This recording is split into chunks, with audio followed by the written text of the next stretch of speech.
Hello, everyone, and welcome back to another edition of the To The Point podcast. Everybody's doing well on this Thursday. We're just a few hours away from Thursday Night Football this week, Falcons Patriots, which we'll get into today. But before we get to that, a lot to dive into as we're already at week 11 here in the NFL. And joining me tonight, great guest. You've heard him plenty of times. He's back, and really the only Columbus Blue Jackets fan I've ever met. So I have to keep having him on because I just think it's such a strange and wild ride we've been on, Benny. But first off, how are things, and what do you make of your Blue Jackets as we get closer to American Thanksgiving? Things are good. I appreciate you having me back on, even if it's just to talk some Blue Jackets hockey. There's not many people who will do that with me, so it is nice, no matter who it is with. Yeah. So the team better start than I expected. Honestly, they're sort of fun to watch in a way. It's nothing against sort of like the Nick Folignos, Cam Atkinsons, and those guys, David Savard. Like, I love those guys forever. But it is nice to have some sort of fresh faces in the lineup and some rookies making some impact. Sillinger has looked fantastic. Excited to see where he progresses over the next few years. Chinnikov finally scored a goal the other night. I like him too. So I don't expect them to sort of be in the playoff hunt like they are right now all year. I expect them to sort of fall off a bit, but they're fun to watch. So I can't complain with where they're at. Just need Chicago to keep losing. Yeah, that's not a hard task. Chicago's been maybe one of the most disappointing teams in hockey, right up there with Vancouver.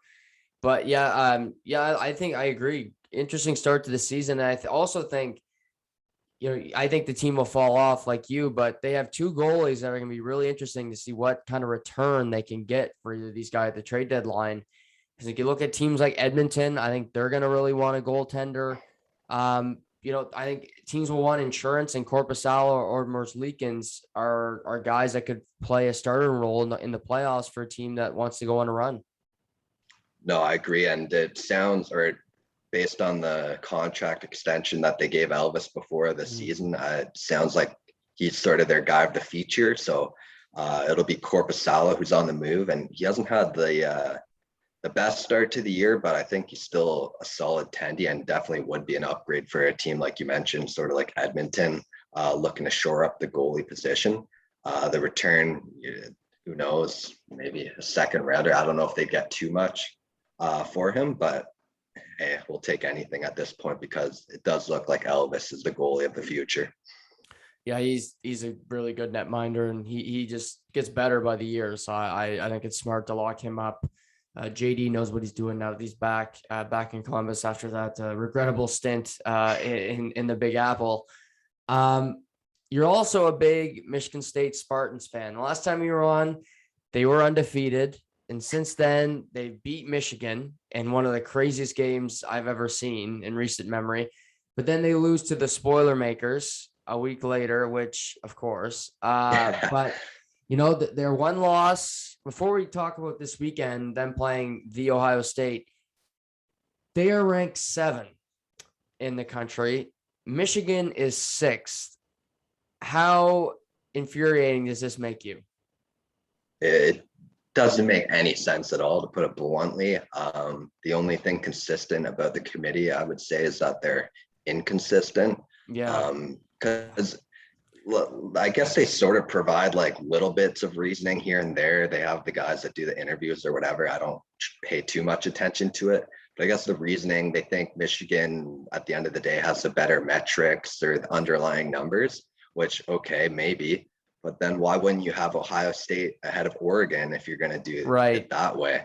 And at the end of the day, I think the game's got to mean something at the end of the day. Why are you playing the season if you're just going to do it this way? But at the end of the day, I don't think it's going to matter too much. I think especially things in the Big Ten are going to sort of sort it themselves out. Obviously, with Michigan State still having to play Ohio State and Penn State and the big Ohio State Michigan game as well. So I think things will sort themselves out, but I don't understand at all why Michigan is ahead of Michigan State. Yeah, I completely agree. I don't care about numbers. I mean, numbers are great when they make sense, but when they don't, you're like, okay, this is just idiotic.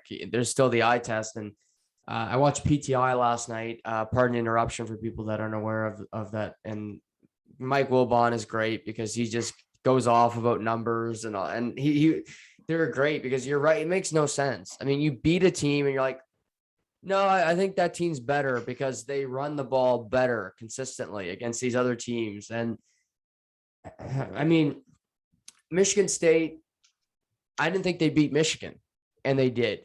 So the Ohio State this weekend, and frankly, since losing to Oregon, the Ohio State has looked really good. CJ Stroud, who I follow a bunch of experts on Twitter who had saying, switch this guy out at quarterback after they lost to Oregon. Since then, he's probably been the best quarterback in college football. So great. But what do you make of the Spartans' chances this weekend?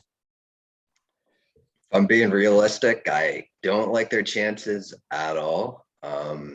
If there is a path to victory, I'm kind of grasping at straws here, but I think the path is the offense is going to have to play perfect. Like they're a good offense, no doubt. Obviously, you got K9 in the backfield, the Heisman favorite. Love that guy, Peyton Thorne. He's done nothing. He's played good most of the year. So the offense, they're going to have to play their best game of the year. They're going to have to score in the 40s. And oh, good God, our defense, especially the pass defense, atrocious, like painful to watch. On third and long, like I almost want to turn the TV off because I know the other team's going to convert every time. So it's not a good recipe going against, like you said, CJ Stroud and that three-headed monster that they have, receivers. So the key is offense, play perfect. You got to score in the 40s and you got to hold Ohio State to field goals. I think that's really the only path to victory, if there is any. Like I said, I really don't like their chances, but hey, you got to play the games. And I will say, I like Mel Tucker has that sort of big game coach feeling to him. Like he gets the boys going for the big ones, 2-0 against that scum team. So I like what he can do. So we'll see how it goes. Yeah. Speaking of Mel Tucker, it was reported last night they're working on a 10-year extension worth $95 million. Do you support that signing if it comes to fruition? Oh, absolutely. I'm all in on Mel Tucker, and I see a lot of like complaints about it. You hear like, oh, why are we paying this guy this much? I don't think a lot of people read the full report. It's like privately funded. So there's a couple very rich boosters in the Michigan State Alumni Association, or whatever you want to call it, who are basically going to pay most of his salary. So it's not coming straight from the university. So all those people who have probably never watched football complaining about this contract, let's settle down a little bit. But I love it. I'm, like I said, all in on Mel Tucker. I think it's great. And it's super cool that it would make him the highest paid African-American coach in all of North America. So I think that's pretty cool too. Yeah, I totally agree. And like, it's college football. Rich people are paying the university. This is how this works when it comes to these programs. Like, okay, rich people are losing more money. You're not going to hear a complaint from me. Like, I'd rather see Mel Tucker get the money than Lori Loughlin's daughter get to go to UCLA or Oregon, wherever school she tries to get into next. Like you said, he's 49 years old. He's paved his way. And if Clay Helton got this money, or if Coach Khaki Pants, Jim Harbaugh, or another, let's just be frank here. If another white coach was given this money, it wouldn't be the big uproar, in my opinion, anyway. And it's just it's this lazy old narrative that, okay, well, why is this guy getting so much money? Well, he's coaching a team that, like you just pointed out, Benny, they're not that good. But if they finish this season, they get to a really good bowl game, they finish in the top 10 to 15 with 2 losses, potentially less. That's a really good season for Michigan State, and it should help them when it comes to recruiting next year. Oh, for sure. I mean, look at the rankings for recruiting next year. We're top 20 for sure, which is a heck of a lot better than we were doing at the end of the D'Antonio era when he left. So I love Mel as a recruiter, and I think I mean, the game against Michigan, that was a perfect game on a big scale. Like I can only think of the amount of potential recruits that were watching that, and we're like, yeah, I like this guy, I like the program, I would love to play there. So I'm thrilled for the future. And like you said, I mean, we've overachieved significantly this year. So the fact that we're even in the playoff discussion is, I think, a bonus in itself. Right. And, just to mention, Kirk Herbstreit and Chris Fowler are calling the game this weekend. A 1 o'clock game, noon game, your time, 1 o'clock for me here. I mean, that they usually call prime time. Like they're going to this game. Like that means something to me that that Michigan State's in this prime time slot. Let's say Big Ten, there's chaos. Let's say, okay, Ohio State beats Michigan State. But then Michigan finds a way to lose a game over the next couple of weeks, or they lose in the Big Ten championship and Ohio State loses another game. And they all have 2 losses. Do you think one of them will get into the Final Four? It's so tough to say because that would be unprecedented, right? Like a 2-team loss or 2-loss team has never made the playoff before. So I think it would really depend on what happens around them. You'd need a 2-loss Alabama. You probably need Cincinnati, I think, to lose in the AAC championship, or even this weekend. I wouldn't be totally shocked if they lose. I think it's SMU they play. Yeah. So you need things to happen around that. But I wouldn't say it's out of the picture by any means, for sure. Yeah. If Oregon loses, which I think they got to play Utah this weekend, they're likely have to play them again. That I'm not convinced they win both of those games because they're shaky. Like you said, if Alabama, which the committee is dying to put them in as the first 2-loss team, they just love doing it. But yeah, I agree. I think there needs to be chaos, which there could be. I mean, in the NFL and in college, it's been a chaotic year when it comes to teams. But it would be interesting because I think you'd see a team like Notre Dame, who I don't think the committee really wants to put in because they've had terrible showings the 2 times they've been in there, getting trounced. They'd be, I don't think they're going to lose another game. They don't play in a championship game. So they have 2 games remaining that if they take care of business, they're right there. But looking at it, you got Georgia, Alabama, Oregon, the Ohio State. If you're on the committee, is Cincinnati in your Final Four right now? I would say yes, they are. And my reasoning, and this is nothing new, like I've heard people mention this before, but historically, like you sort of just alluded to it a bit there with the Notre Dame thing, but go back and look at all the semifinal matchups in the college football playoff. I mean, most of them are blowouts. Not a lot of them are very good games at all. So why not give Cincinnati a chance? If they get blown out, who cares? Like you said, we see Notre Dame and Oklahoma get blown out every other year, and I don't see any complaints about putting them back in the playoffs. So why not give Cincinnati a shot? In my opinion, that's sort of how I look at it. But obviously the committee is doing everything they can. They don't want that Power Five or the Group of 5 school in there. Yeah, to me that they're not in there is just ridiculous. And sorry to cut you off. That they beat Notre Dame. Let's not forget that too. Yeah, like they beat a 1-loss team. Yeah, who they loved the past 2 years, but now they hate them because Cincinnati is right there. But yeah, I mean, you can only beat who's on your schedule. They scheduled Notre Dame for a reason because they knew they needed a big win. They go to South Bend and they win. It's not like it was in Cincinnati. And there's only 2 weeks left, so it's really tough. I wonder if they should have scheduled a game and flexed it where you saw Coastal Carolina do this last year, and it didn't work out for them in the long run. But even BYU tried to do this with Zach Wilson down the stretch.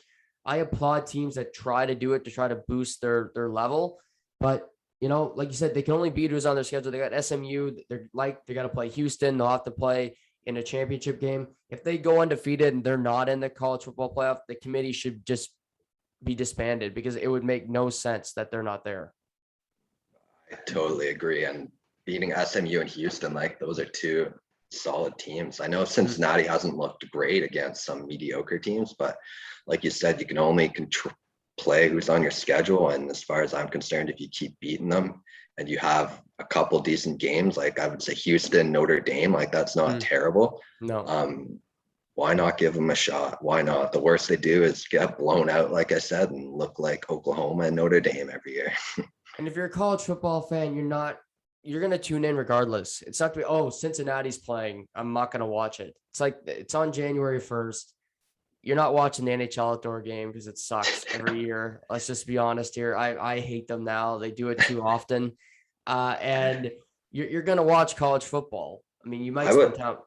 Yeah, I would almost be more inclined to watch if Cincinnati is playing than rather seeing the other teams that we see every year play. Like Cincinnati is more intriguing to me to see how they would fare. But right, like if they play Georgia, yeah, they're gonna get wiped. But so is Notre Dame. So like I think if Alabama even comes close against Georgia, I think that would be a win because I just think Georgia's head and shoulders above any team right now. Like it's not even. Yeah, their defense is absolutely ridiculous. Yeah, it could just be the year for Georgia. The Braves win. You got Georgia #1 in the country. Like a good year for the Atlanta area sports. Seattle is a city that doesn't really produce a whole lot of winners lately. The Mariners have made the playoffs, and I think 20 plus years, the longest streak in baseball. The Kraken have been off to an uneventful start so far. I guess their WNBA team's the only team that can really celebrate. So shout out to them. How the Supersonics doing? They doing well?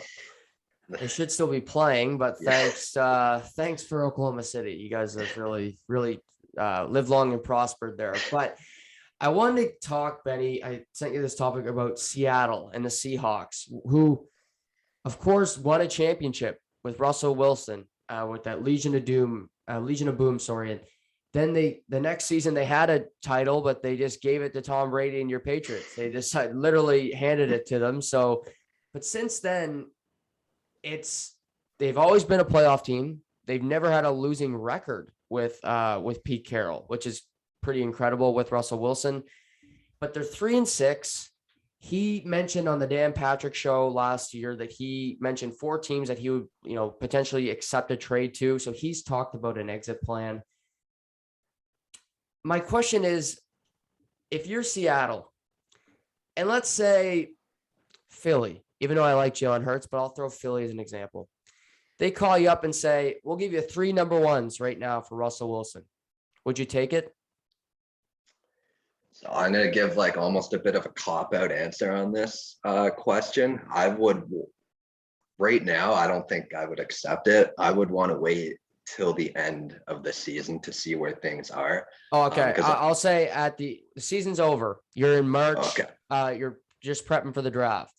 3 1s for Russ. It would be very tough to say no to that.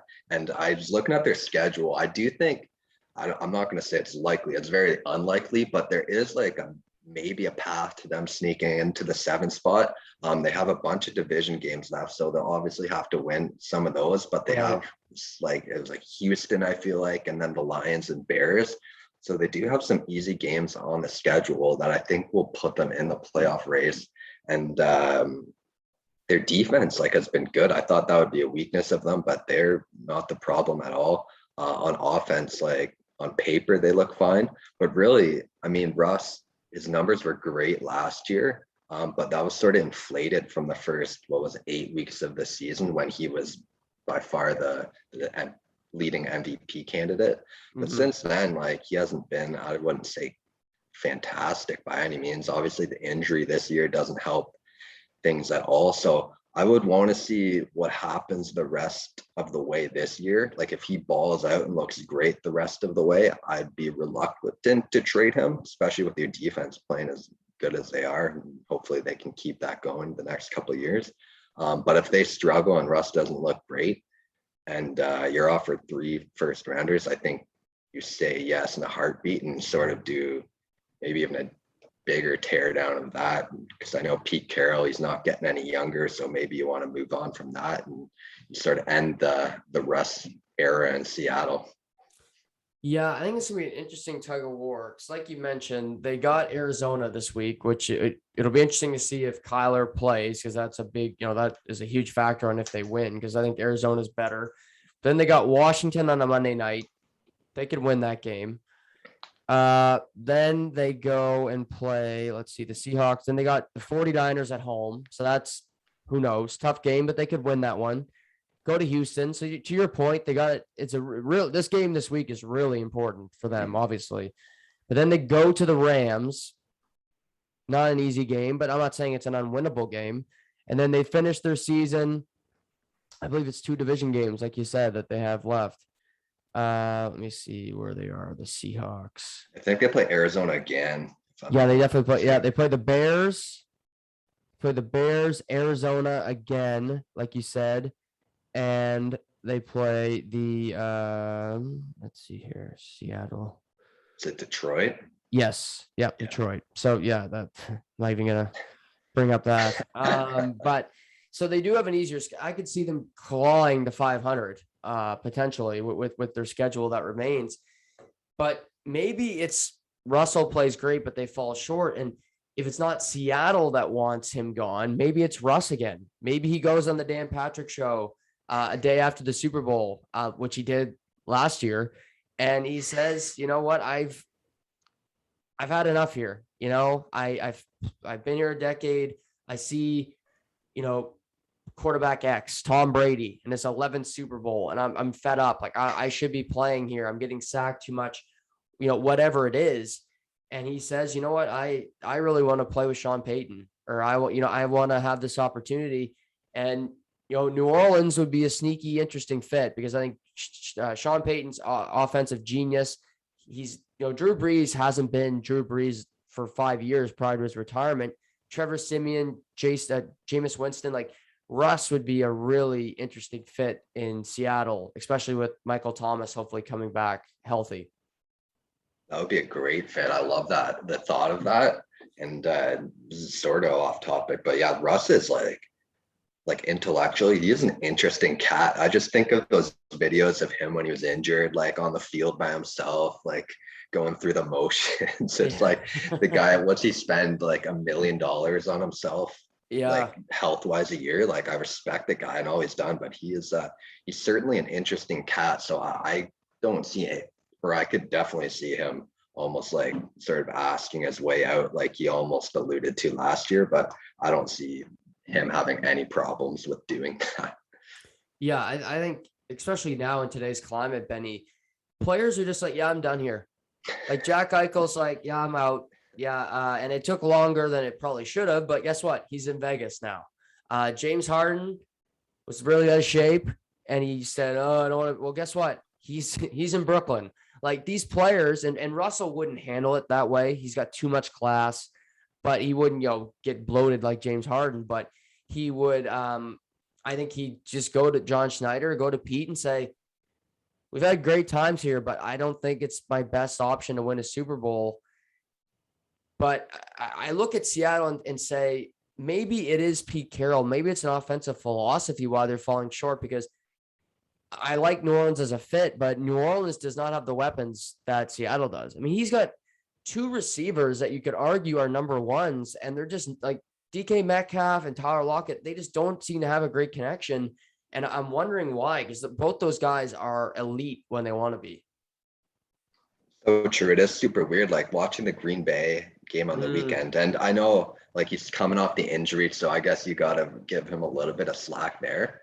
But it was weird. It just felt like they weren't quite in sync. And it's not like obviously they've been playing together for years now. So I don't know quite what's missing. You're right. Maybe it is like a coaching philosophy thing, but there's something that just doesn't click fully on that offense. And really there's no reason it shouldn't be one of the elite offenses in the league, like it was for the first like half of the season last year.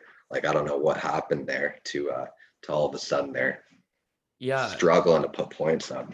Yeah, and to your point, they lost to John Wolford at quarterback in the playoffs last year. He's now the backup in LA. I mean, that just can't happen, at home.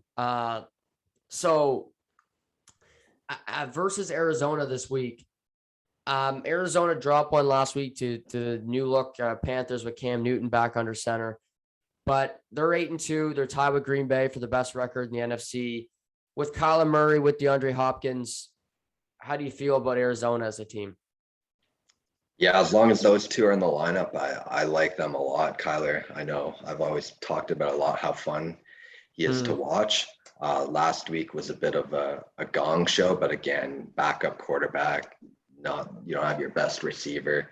The defense has been playing great all year. They're due for like a bump in the road here and there, like every team we've seen in the NFL really this year. So it's no surprise, but I like Arizona. I think I still feel like I lack a little bit of confidence in them, and maybe it's just I haven't seen them win that big game before in the playoffs. So I think they can get it done, but I don't know if I'd be betting on them necessarily to get to the NFC Championship or anything like that.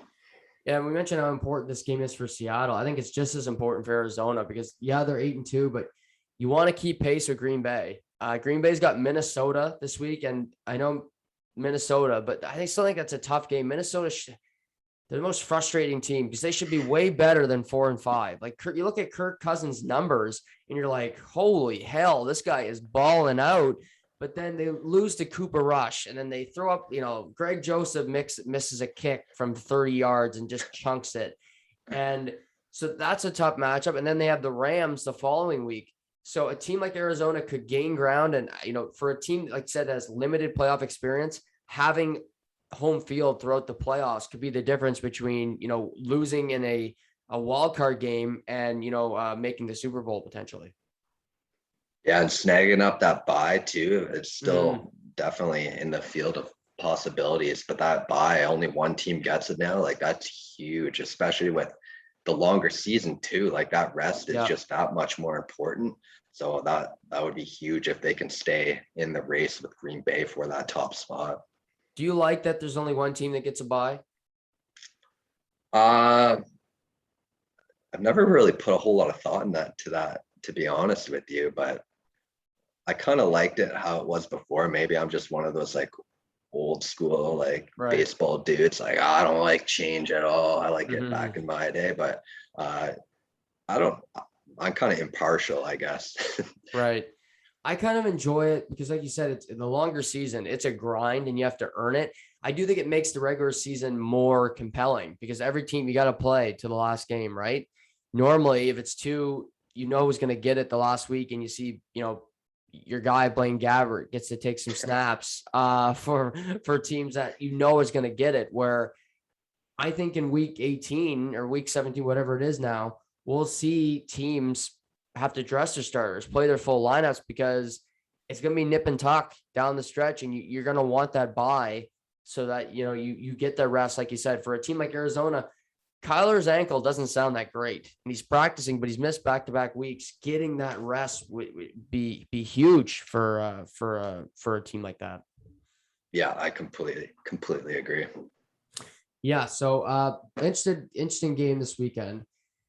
AFC has just been, I don't even know how to describe the AFC this year when they've just been completely haywire. No team wants to take the reins. No team wants to seem confident. So I thought we'd play a little confidence meter game. 1 being obviously no confidence, 10 being the ultimate. And we'll go through 4 teams here that I really like. But let's start with the Buffalo Bills. What is your confidence meter in the Buffalo Bills moving forward?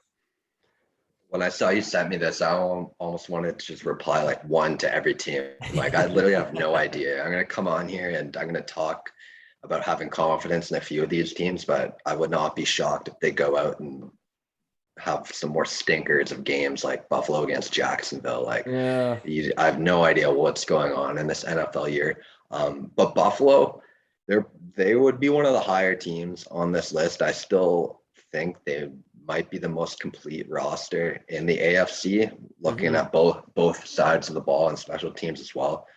Their kicker is like low-key probably the best kicker in the game now. So I'd put Buffalo at 6, maybe 7. I'm not going higher than any team than 7. So I think Buffalo is the team I have the most confidence in.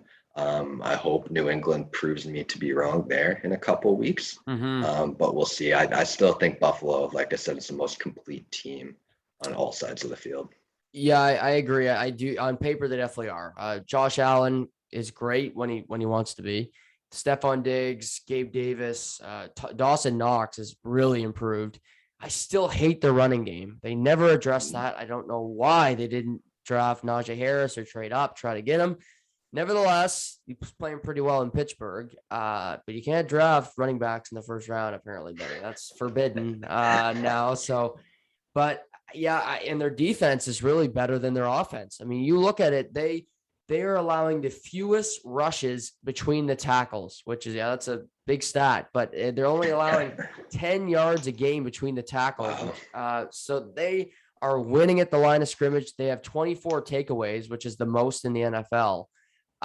So they got a tough test this weekend. Colts are a sneaky good team. If Carson Wentz wasn't the quarterback, and he's like Kirk Cousins to me, Jekyll and Hyde. But Jonathan Taylor with no King Henry is the best running back in football, if you ask me. The guy's just a freight train. And they Colts should be better than 4-5, and I think they can push for a playoff spot. This will show me a lot if Buffalo can win against Indianapolis this weekend. I agree. It's a sneaky good game, and Indy's a team. Yeah, it's one of those teams you can't quite figure out because they've looked good recently, but they played at, I think it's Jacksonville and the Jets. So yeah, obviously not huge measuring sticks, but their defense, I still really like their defense with Leonard and the crew. They're really good. Jonathan Taylor, I mean, like you said, you can't say enough good things about him. He's an absolute beast, and he very quickly established himself as one of the top, like you said, probably 2-3 running backs in the whole league. So he's a beast. I like Indy. I think it'll be a great game. I don't know. There's a lot of good games this weekend. Yeah, sneaky. I think I agree. A lot of close games we'll see this weekend. I don't think there will be a lot of blowouts. Yeah, I think it'll be a good weekend for football. I'll agree with you. I'm gonna go with a 7. Tennessee Titans, 8-2, 6 straight wins. They have 5 wins over teams that made the playoffs last year, which is an impressive little stat. No King Henry, but they continue to find ways to win. What's your confidence in Tennessee? I'm going probably with a straight 5 for Tennessee. This is a team I don't want to have confidence in. I haven't had confidence in them all year. And then Derrick Henry went down. I'm like, oh, they're toast. So I'm like, they're going to go into New Orleans and they'll look awful. And they looked like on offense, I thought they were fine.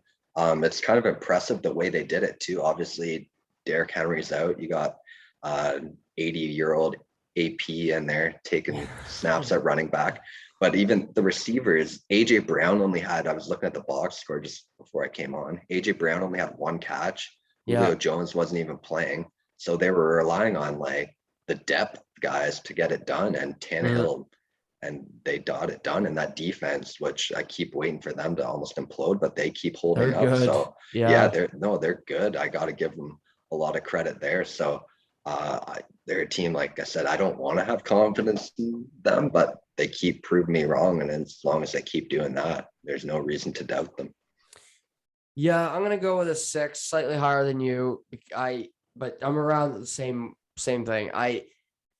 If King Henry was still playing, he'd be the front runner for the MVP, because every quarterback that gets put in the lead for MVP stinks the next week. That's like the curse. You just, I like Dan Orlovsky. He's one of my favorite analysts to listen talk about football, but he picks an MVP every Monday on Get Up, and that quarterback just stinks it up the next week. It's like the Manning curse, but it's I was gonna say that it's even worse. I think he'd be the MVP front runner. He'd have 1,300 yards. I mean, he was just playing fantastic, but it's unfortunate because I do think Tannehill is a better quarterback than people give him credit for. He's not Adam Gase bad in Miami. Adam Gase ruins quarterbacks. So I do think that they're better than people think. They do have the best record. They're tied for the best record in football. So nobody can take that away from them. But I just don't think they'll have enough firepower. I think for them, getting that first round bye is pivotal. Getting home field is for a team like Tennessee that maybe Derrick Henry has a slight chance of coming back. You got a great defense. Having that bye could is more important for them than the Bills, than other teams that I think have more firepower and can win wild card games and beyond. Yeah, you're right. And once you get to the playoffs, I feel like you have to win sort of in different ways. Like each week it's going to be different. And like you said, I feel like there's going to be a game where the offense is going to have to absolutely ball out. Maybe the defense lets them down a little bit. And I just, like you said, the firepower, without King Henry, I don't think it's quite there to the point where they're going to be able to win 3 big games in a row. Like once you get to the playoffs. Baltimore Ravens.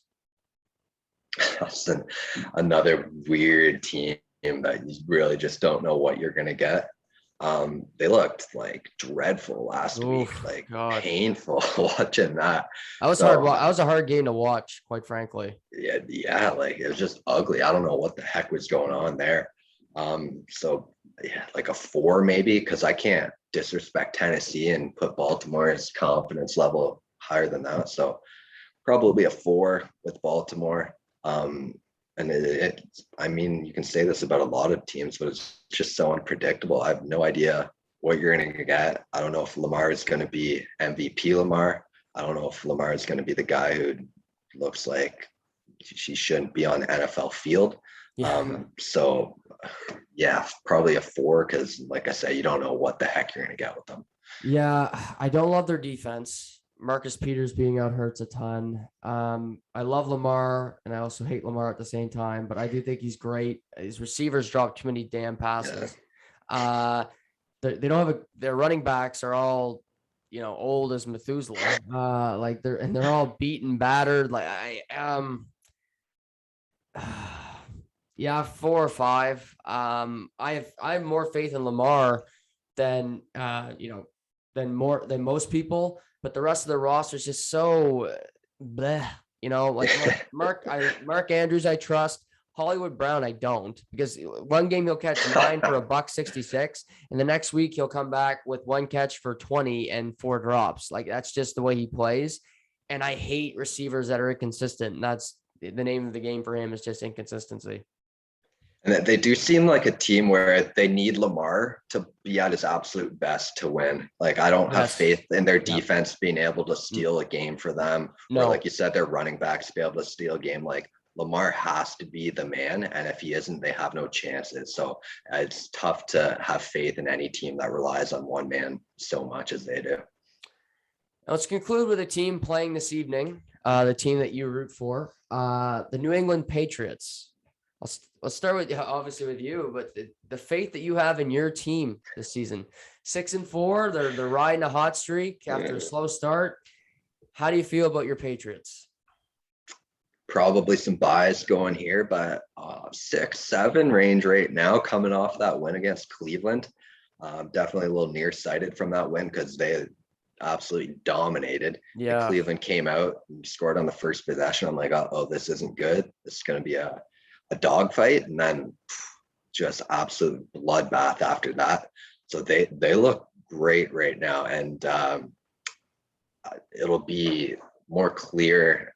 Obviously, I hope they win tonight. It should be a fairly easy win, but obviously this year in the NFL, nothing's an easy win. Yeah. But after that, they got Tennessee and Buffalo back-to-back weeks, so that's going to be the real test right there. I think that's where we're going to see just how good of a team this is and just how good Mac Jones is. I love Mac Jones. He's looked fantastic, so I have no reason to doubt it. But and they're deep, like New England's defense, which to me I thought was going to be a strength coming into the season, and they struggled to begin the season, but they're really coming along. Like Judon was a fantastic signing. He's been a beast. Some of the other guys they have up front look really good. So I like where they're headed, and game tonight hopefully should be an easy win, and then the real tests start next week. Yeah, I love Mac Jones. I said San Francisco was crazy when they didn't take him. Yes, he's not athletic, but he can throw the ball. And I was frustrated with Josh McDaniels the first 4 or 5 weeks. Check down Charlie every damn play. But you look at New England's offense, it's being run by 2 rookies. Like Damian Harris is cleared to play tonight, but to me, he should be getting second carries. Ramondre Stevenson out of the University of Oklahoma is a stud. The guy can run through the tackles. He can catch passes too. That's something we didn't see a whole lot of at Oklahoma. Saw it and threw him up threw a wheel route up the rail last week. He's got a little burst in him, but Judon is playing fantastic. You have Adrian Phillips in the secondary who's just mopping people up. JC Jackson is basically just he's a corner. I like to call him, just give me the football. Like that's what basically just throw it out. I'm getting it. Like he's got better hands than most wide receivers. And you're not going to believe I'm saying this, but I have more faith in Buffalo than I do in any other team in the AFC. In New England than any team I have in the NFC. I believe. Wow, I totally agree with you. I totally agree with you that after tonight, it's a trap game tonight because Atlanta, they just got blown out, but New England should win this game tonight. I think they will, even on the road. I think they'll beat Tennessee because I don't have a whole lot of faith in, I just think at home, New England, you got to win that game. They play Buffalo twice. The remainder of those are two huge games. I think they can catch Buffalo. I think they can win the division. And because the AFC is so wide open, I wouldn't be surprised to see the Patriots in Los Angeles the second week of February. Oh, I love it. Keep going. Keep talking, Joe. I didn't have to pay for this. No, I just think you got Coach Genius, I think. And yeah, rookie quarterback in the playoffs, but who knows? Like you're talking about Josh Allen, who hasn't had much playoff success. Lamar, who hasn't had that much playoff success. Tannehill is probably the most accomplished, other than, the Chiefs, I think are obviously dangerous. I think they're going to get better. We'll talk about them in a minute here. But, Tannehill went to New England and won on the road a few years ago in Brady's, last game as a Patriot. So it's not like you're playing murderer's row of quarterbacks in the AFC either with their playoff resumes. Yeah, and back to Mac Jones, like you mentioned, obviously not the most athletic guy, but I think sort of I want to say social media plays a big factor into this, but it almost seems like people, if your quarterback can't run sub 4.540 and he's not doing the sidearm throws that you see all over social media. I mean, people assume he's not good, but at the end of the day, quarterbacking, quick decision-making, awareness, pocket presence, and boy, Mac looks good at all three of those things. So I think the future is very bright for him. I'm not going to go. I think it's still a bit premature to declare him as the best QB in this draft class. I agree. Yeah. But I would absolutely not be shocked if we had 5 years down the road, he turns out to be the best. So it's exciting. Right. Yeah. It's I agree with that. I mean, Trevor Lawrence is obviously more talented, but he's in a bad situation. I mean, but he's played decently well. I mean, they were close with the Colts. They, obviously him and Josh Allen had a battle to see who could play worse against each other. And that, if that was actually a football game a few weeks ago. But Zach Wilson, poor guy. You go to the Jets. It's just, did you see who the Jets are starting this week at quarterback? Just as a side note here. Yeah, Joe Flacco, because they want the experience against a blitz heavy team. What are we doing here? Just give Mike White the start. Yeah, okay. You're saying, okay, he's got experience, but Joe Flacco is slower than Tom Brady, for Christ's sake. If there is a blitz, he's not getting out of the way. Just got to pray for those pass interferences deep down the field. Classic Joe. Oh, yeah, the Jets. But yeah, New England against the Falcons tonight. As a Pats fan, are you worried at all about this game? Yeah, you mentioned it. It's a kind of a perfect trap game, a big time look ahead game. New England, I'm sure obviously they're not going to say it. They never would say it. No professional athlete really ever would, but they're looking at the schedule. They know who's on deck and they have some big games ahead of them. So definitely has the sort of the makings of a bit of a trap game. But I think they take care of business. Yeah, it's funny because Matt Ryan and Mac are pretty similar. The way they play, Matt Ryan's trying to become more athletic as he gets older. I don't know how he see him rolling out now. He's trying to rush for touchdowns, but he used to just be pocket quarterback. But he's still good. Kyle Pitts says he's starting to play. That kid can play at tight end. Fourth overall pick in the draft. He's He's come up big, but no Cordero Patterson. That's a big loss. He's a really good utility knife for Atlanta. He's out tonight. And that Atlanta defense, ever since that 28-3, which I'm sure we'll see about 40 times tonight on Fox, they haven't been a great defense since then. Dan Quinn's gone. It's still not great. And I think Kendrick Bourne, Aguilar should be able to take advantage down the field if Mac Jones is given the opportunity to throw the deep ball. Yeah, I would love to see the prop bet on over under mentioned 28-3. There's got to be one out there somewhere, and I bet it's probably pretty high. Yeah, because they're going to do it in the little package before the promo. It'll be in that. So there's one. And then Troy Aikman will have to mention it because he'll have to. He's out of content in 5 minutes. Yeah, he'll just go back to every time dead air 28-3. But yeah. But no, it should be a good game tonight. Pats, Falcons, Thursday Night Football. The game of the weekend, most people are calling it anyway, is the 4:25 game on Fox between the Kansas City Chiefs and the Dallas Cowboys. Cowboys head to Arrowhead to play the Chiefs following Patrick Mahomes being AFC Player of the Week when he threw for 5 touchdowns, over 400 yards against his rival Las Vegas Raiders on Sunday Night Football. Dallas is coming off a 40-point win against the Falcons, 43-3. KC, prior to the last week, Benny, was really, they were off the rails. Their offense looked terrible. Mahomes looked like an below average quarterback, was not taking the check down. Everybody was telling him, run the ball, check it down. They finally have some momentum. Dallas lost that stinker to Denver. But looking at these two teams, after this weekend, who would the win be more important for long term? Yeah, so when you sent me this question, there's 2 ways I think you can go about answering this. From a standings perspective, if you're just looking at the number, clearly the win is bigger for Kansas City. They're in a dogfight right now in their division where all 4 teams are sort of within like a game or 2 of each other. So from a standings perspective, obviously bigger for KC. Dallas, they had the division locked up weeks ago, so it doesn't matter as much.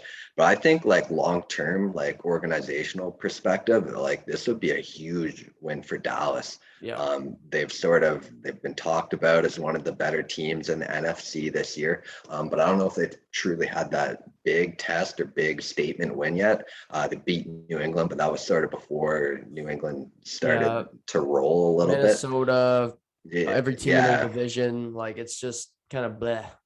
So I think this would be a huge statement win for Dallas, a team that hasn't been to the playoffs an awful lot recently and hasn't done anything when they have gotten there. I think this would be a win that sort of puts them on the map and gets them the respect that, hey, we're for real and we can make some noise in the playoffs. Yeah, I agree. I think it's for Dallas to win this game on the road in Arrowhead in mid-November. It's not going to be warm there. It's one of the loudest crowds in football. I think this would be a statement win for the Cow. I remember in 2016, Dak and Zeke's rookie year, they went up to Green Bay and they won. And that was kind of like, whoa, okay, this team is legit.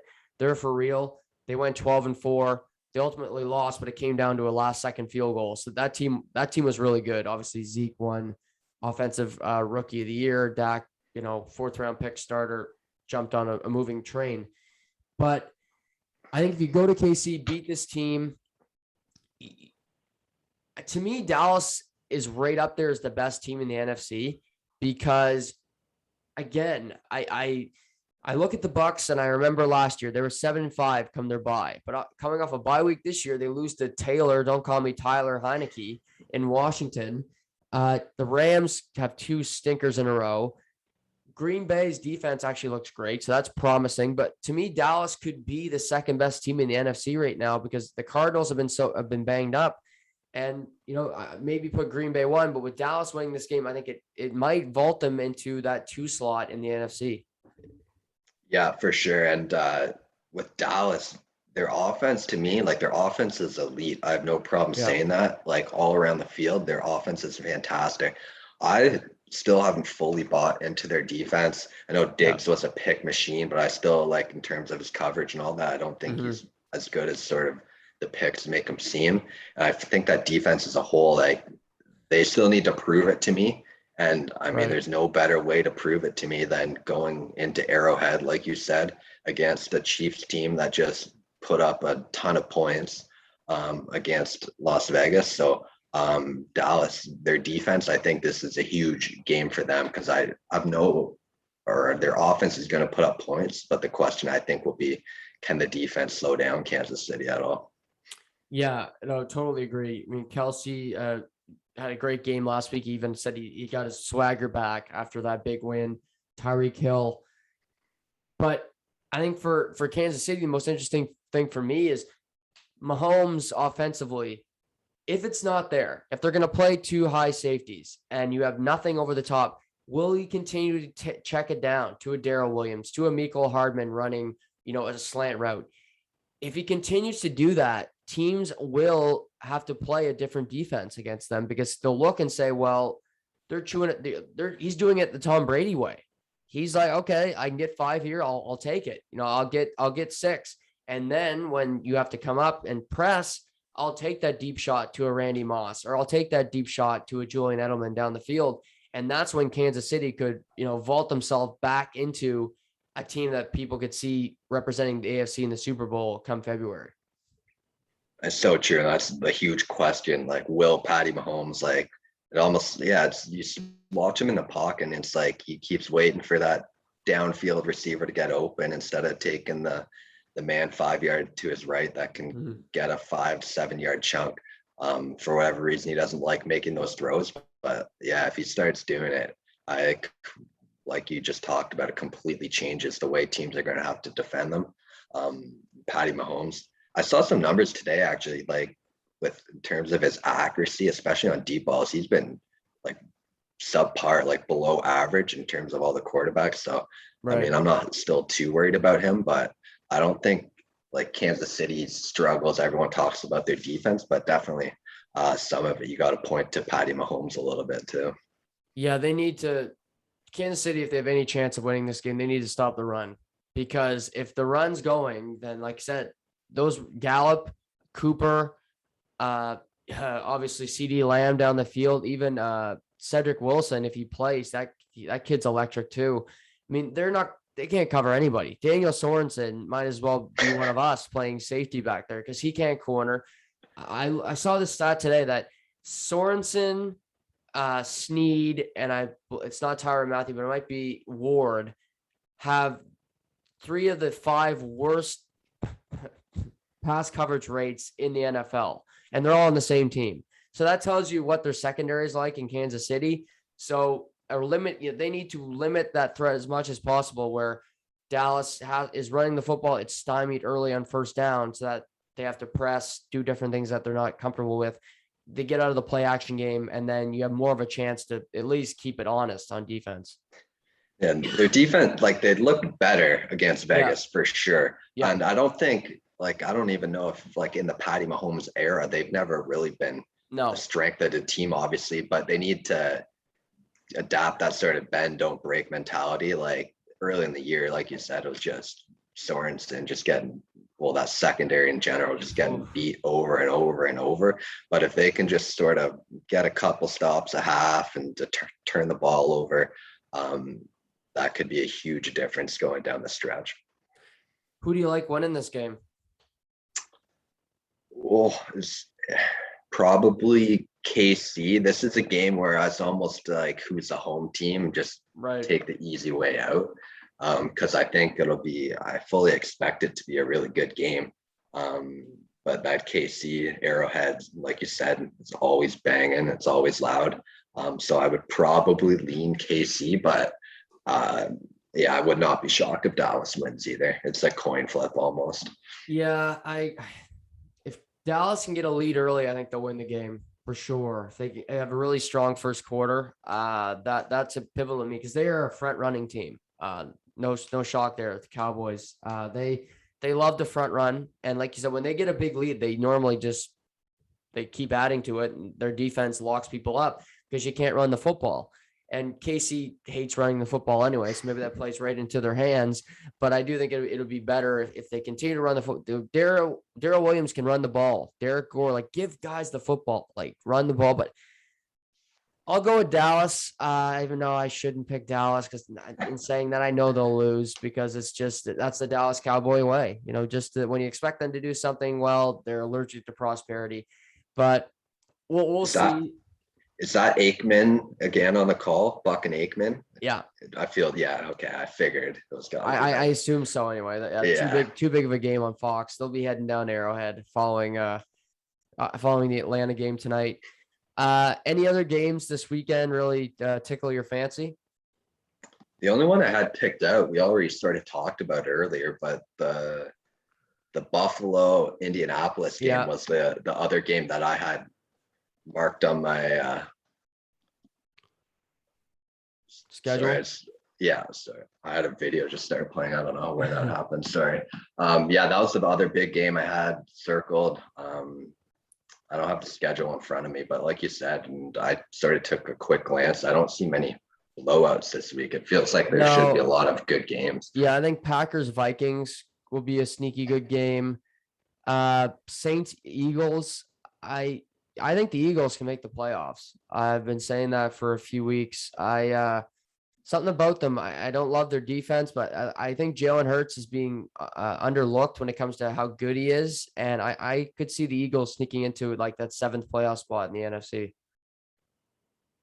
Yeah, I'm not very high on Jalen Hurts, but he's the guy that sort of keeps proving me wrong too. Just when he lays an egg and then he'll come back and play well like he did last week. So I don't know what to think quite of the Eagles yet, but again, I wouldn't be shocked if they find a way to sneak into that 7th spot either.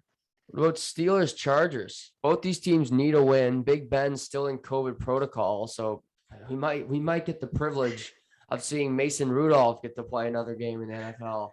It was so funny. I don't know if you were sort of thinking the same thing as me, but I was watching that game and Mason Rudolph, it was the first drive, correct? They went down and scored. Yeah. I'm like, this guy should be starting over Big Ben. Like, what are we doing here, Pittsburgh? And then the rest of the game happened. I'm like, oh, okay. Like, I guess it makes a little more sense now.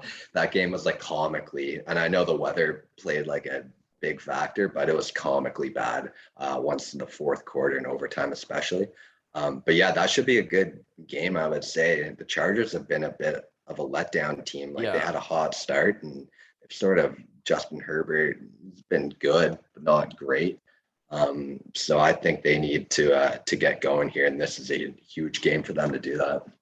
Yeah, they should be better, and they're still being the Chargers, because I'm like, they're losing games they should win, and that's what it's like Anthony Lynn is gone. Remember that? Yeah, Phillip's gone. He's coaching high school football with his 11 kids. Interesting one there. Cincy Vegas should be another close game. Both those teams desperately need a win, so that should be fun. But you gotta love Giants Bucks Monday Night Football. I mean, that's a great. Whoever thought of that game to schedule, that's just a prime time matchup. Yeah, you gotta love the Monday Nighters. Danny Jones, who knows? But or go ahead. Sorry. I want to know one of my biggest pet peeves about football. The Thanksgiving schedule. Why are the Lions always on Thanksgiving? I don't care if they were on it 100 years ago. If you stink for 2 decades plus, 3 decades plus, you should not play Thanksgiving. Like, I don't care. No. Bears Lions next Thursday. Are you kidding me? Oh, Bears Lions. That should be a fun one. They might get their first win. I wouldn't be shocked at home on Thanksgiving. Oh, they'll win that game. You know it. Yeah. It's just so such true. A travesty. It's tradition, though, Joe. Come on, tradition. You can't break that. Yeah, I know you're the old man. Get off my lawn. So you probably love the Lions being on Thanksgiving. My dad loves that. I tell you that. Yeah. Yeah. If you look ahead, you get that one next week. Seahawks Washington football team on Monday night. Good luck, Louis Riddick and the guys selling that one. But then the following week, you do have a great one. Pats Bills. That's great. Monday night. That's good. That's where you get your heater. But Seahawks, Washington. Can you flex that game? Or Yeah, no kidding. When can you start doing that? Like, oh, I think they should be able to do that. Like, I get it's Monday night. You probably have your schedule locked in, but they have Browns, Ravens Sunday night. That's great game. Move Rams, Packers to Monday night, or Titans, yeah, Patriots. Like, I think you should be able to flex a game. Even Bucks, Colts.